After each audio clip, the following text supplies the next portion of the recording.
Oi, gente, eu sou a Amanda, eu estou aqui com o Leonardo Firma e hoje nós vamos apresentar o Código das Coisas. E o nosso tema de hoje é Saúde mental nesse mundo nerd, né? É muito importante a gente estar discutindo isso, porque é algo que está acometendo toda a nossa comunidade, né?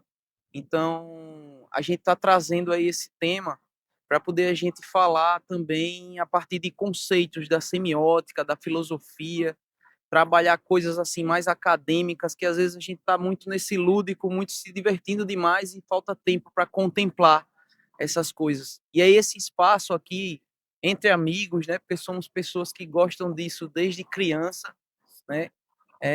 A gente convive muito com esse meio, a gente discute, debate, eu e a Amanda, há muito tempo como amigos e também acadêmicos, e a gente quer fazer essa mistura da academia com essa questão do nosso dia a dia, porque a gente passa muito tempo acelerado, né? Então a gente tem que desacelerar um pouco para poder contemplar essas coisas, fazer esses links, enriquecer a nossa experiência nesse mundo, né?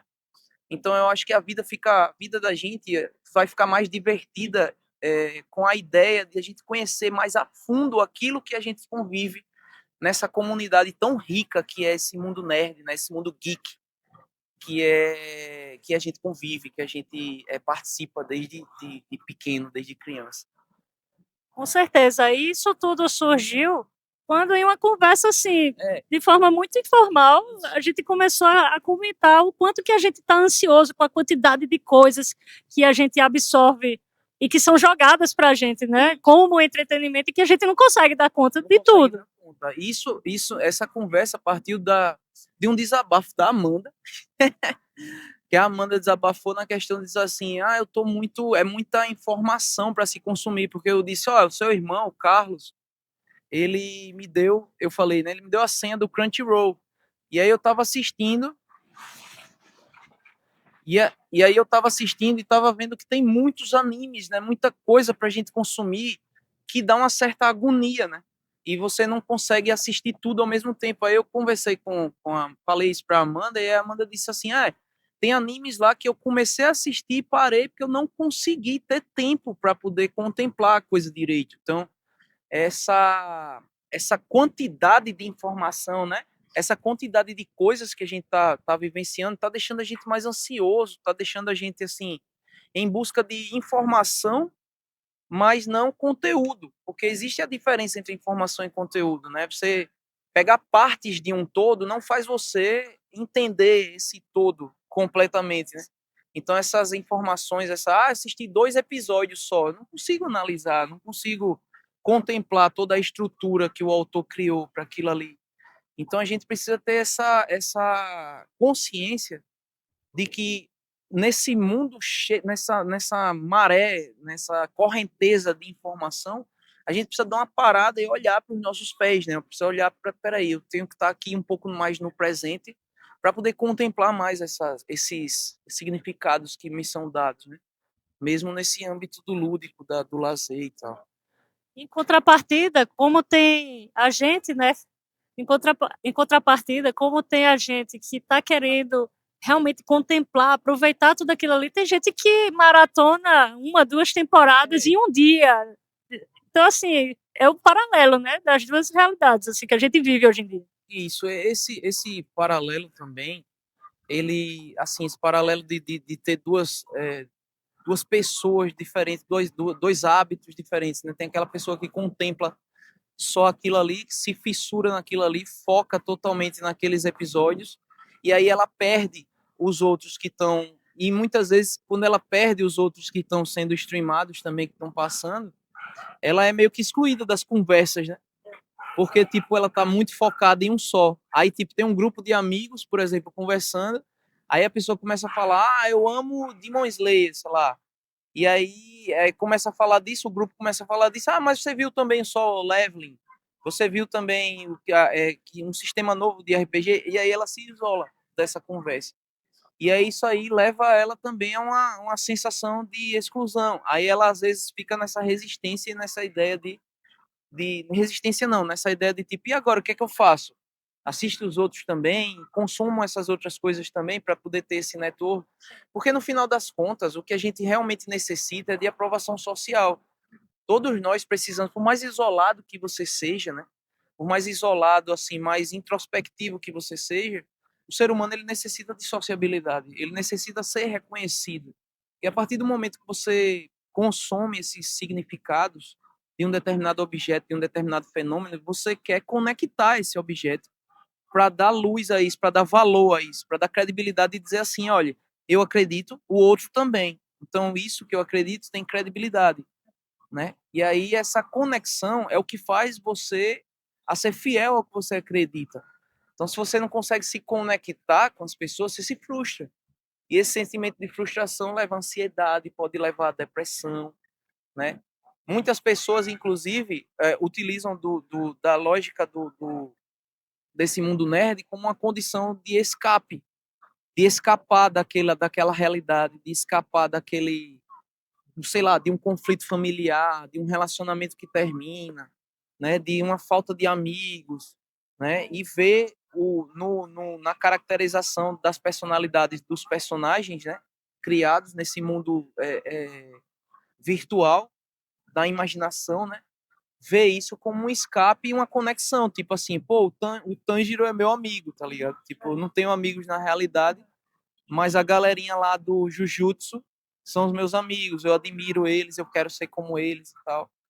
E é uma forma de escapismo também para essas coisas. E você consegue ver muitas referências e coloca isso na sua rotina. E como eu já falei para você, às vezes até soluções para coisas cotidianas você consegue ver nesses materiais, né, que são consumidos.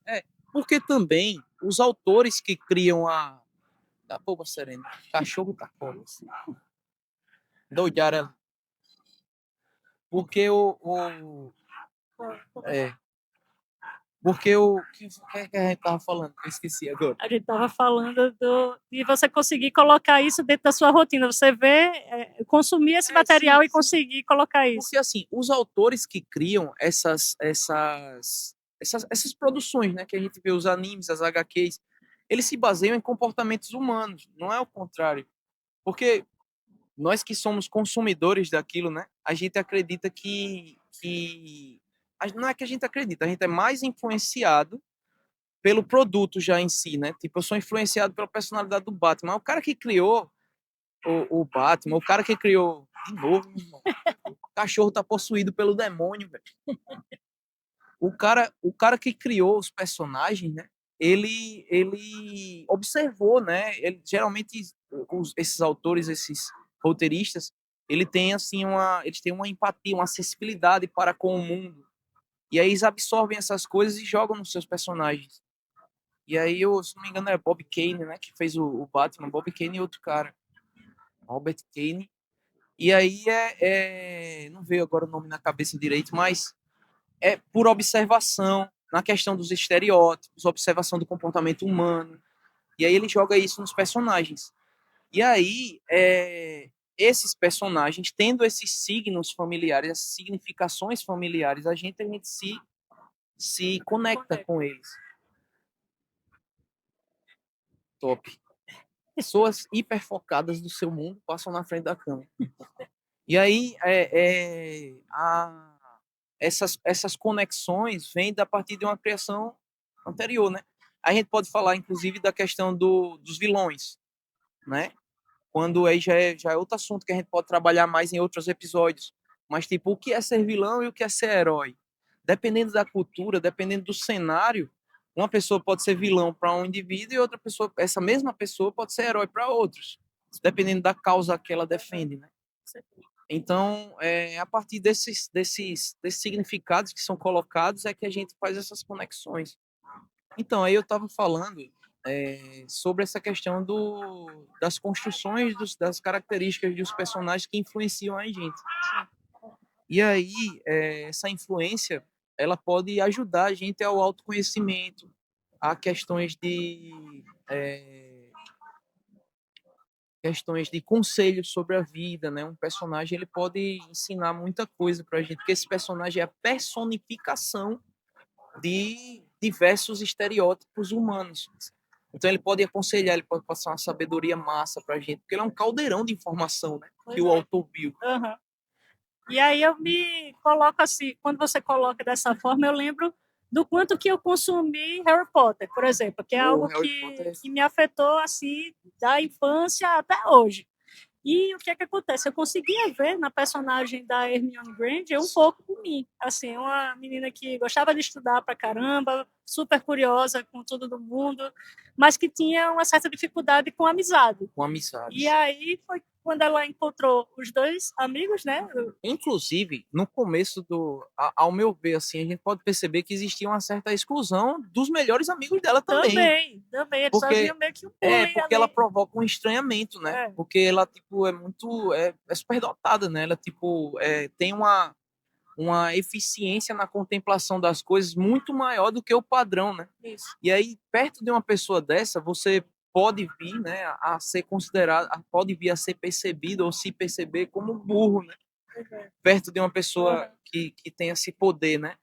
E aí ela às vezes é excluída pela sua capacidade. Pois é. E aí ela foi até certo ponto excluída até que aconteceu um fato, que foi uma situação que ela foi resgatada lá, né, a história dos trasgos que invadiram o colégio, e aí o Rony foi lá, salvou o Harry. Isso. E a partir daí criaram essa esse união. laço, essa união. Para ela ser valorizada, ela teve que demonstrar que as suas habilidades tinham um valor prático. Isso, né? Um valor prático, e aí a partir desse valor prático, a partir de uma emergência, de alguma coisa, o conhecimento dela salvava. Então a estranheza virou confiança, né? De dizer assim, estamos seguros, porque ela conhece, ela sabe. Então, inclusive, em determinados momentos, ela foi muito pressionada para dar a solução e ela não tinha. Isso. E aí levava a bichinha, às vezes, a ter uma frustração, né? Dizer assim, eu não tenho todas as soluções, por que vocês estão confiando tanto em mim? Eu não sei. Várias vezes, assim, eu não sei. Então, e aí, juntos, eles conseguiam isso, se completando. Isso, cada um com as suas habilidades. Isso é a comprovação e mostra, Harry Potter mostra muito bem isso, que o indivíduo, as nossas experiências elas são subjetivas, mas elas se complementam no todo, né? Se complementam na sociabilidade. Então, tipo, você tem a sua experiência individual que complementa a experiência individual do outro. Então, é como assim, tipo, eu tenho 2 olhos para perceber o mundo, mas a partir dos meus amigos agora eu tenho 20 pares de olhos. Eu consigo perceber esse mundo. E aí, por isso que a amizade é crucial, a amizade é essencial.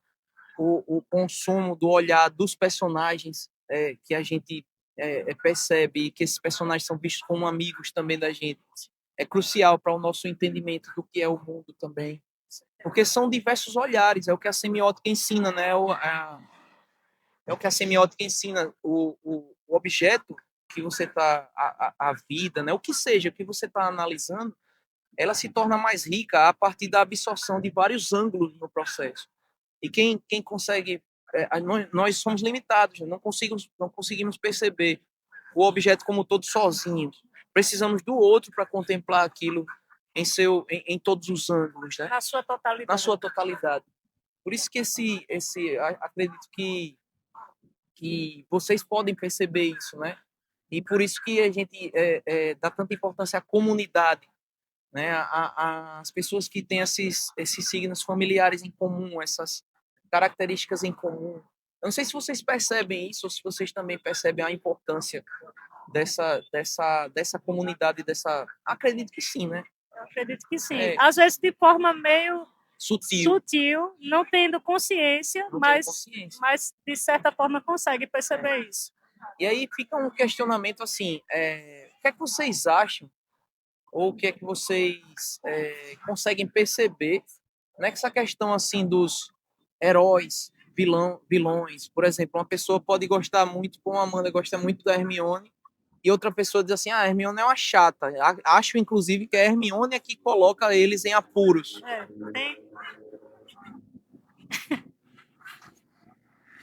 Eu acho, inclusive, que é a Hermione que coloca ele em apuros. Então, tipo, como é que vocês conseguem perceber essas sutilezas? Manda perguntas pra gente também, Coloca Manda aí nos nos comentários também comentários. coisas que vocês têm, não só com a saga Harry Potter, mas com outras Isso. coisas que vocês consomem também de entretenimento. Mas, assim, uma questão, por exemplo, eu achava o personagem chato, depois de certas experiências eu comecei a achar ele como legal, né? Já aconteceu também de chegar assim, quando eu estava na minha infância eu gostava de tal personagem. Isso. E aí, quando veio na fase adulta, que eu revisitei essa história, com todas as minhas experiências, a bagagem de vida, eu mudei totalmente. Isso, o link é totalmente diferente, porque os sinais absorvidos são outros, né? A contemplação é outra, você está com outra cabeça para analisar. É aquela coisa de você, assim, você lê uma coisa, lê um livro, ou parte, sei lá, joga uma história de RPG massa quando era criança, quando você vai voltar para ela, você diz assim, meu Deus, que negócio besta.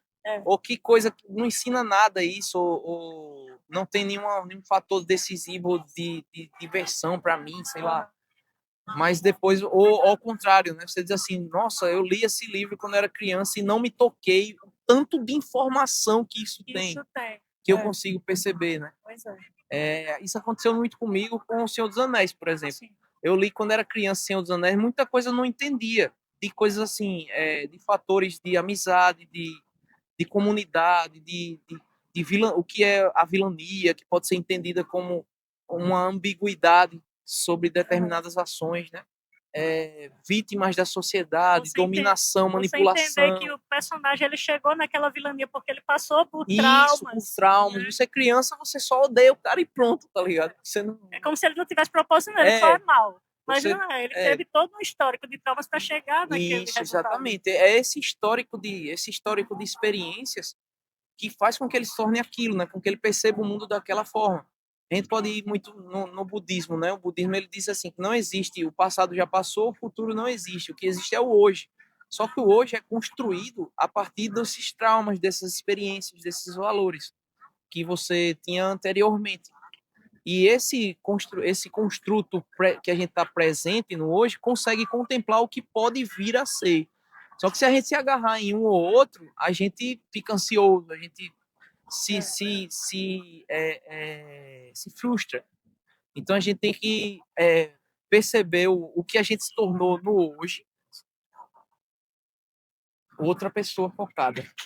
A gente tem que perceber o que a gente se tornou no hoje, valorizar o que a gente se tornou no hoje e entender, inclusive, que tudo muda, né? Sim. Que nós estamos mudando sempre, estamos dentro de um rio de informações. E, assim, a única verdade que existe no universo é a inconstância. E que bom que é assim, né? Que bom que é assim. Porque imagine tudo igual. Isso é uma bosta. E às vezes o pessoal diz assim, você mudou. Que bom que eu mudei, né? Porque faz parte do ciclo da vida ter essas mudanças. Exatamente. É normal. E é esse ciclo que enriquece. É esse ciclo, são essas mudanças que possibilitam, inclusive, a conexão, né? Porque a mudança, ao meu ver, assim, pode ser entendida como duas peças acopladas, né? Tipo, quando vem a mudança, ocorre uma ruptura e você encaixa em outras, e esses encaixes é que vão construindo os seus passos, moldando quem você é. E baseado em tudo isso que a gente falou, a gente quer trazer em cada episódio novos questionamentos para vocês terem uma visão mais ampla do mundo que os rodeia. Tá tendo esse momento de debate, né? Esse momento de contemplação, de análise dessas coisas, de questionamento. E a gente quer colocar uma sementinha na cabeça de todos, essa sementinha que meio que incomoda, mas ao mesmo tempo nos potencializa, nos melhora, né? Faz a gente ver o mundo de um jeito diferente. Pois é. Então, o código das coisas está para isso. Então a gente quer que vocês continuem ajudando a gente a construir esse código e decodificar também essas situações. Então coloque aí nos comentários, vamos continuar esse debate e nos aguardem no próximo episódio. Fui. Valeu.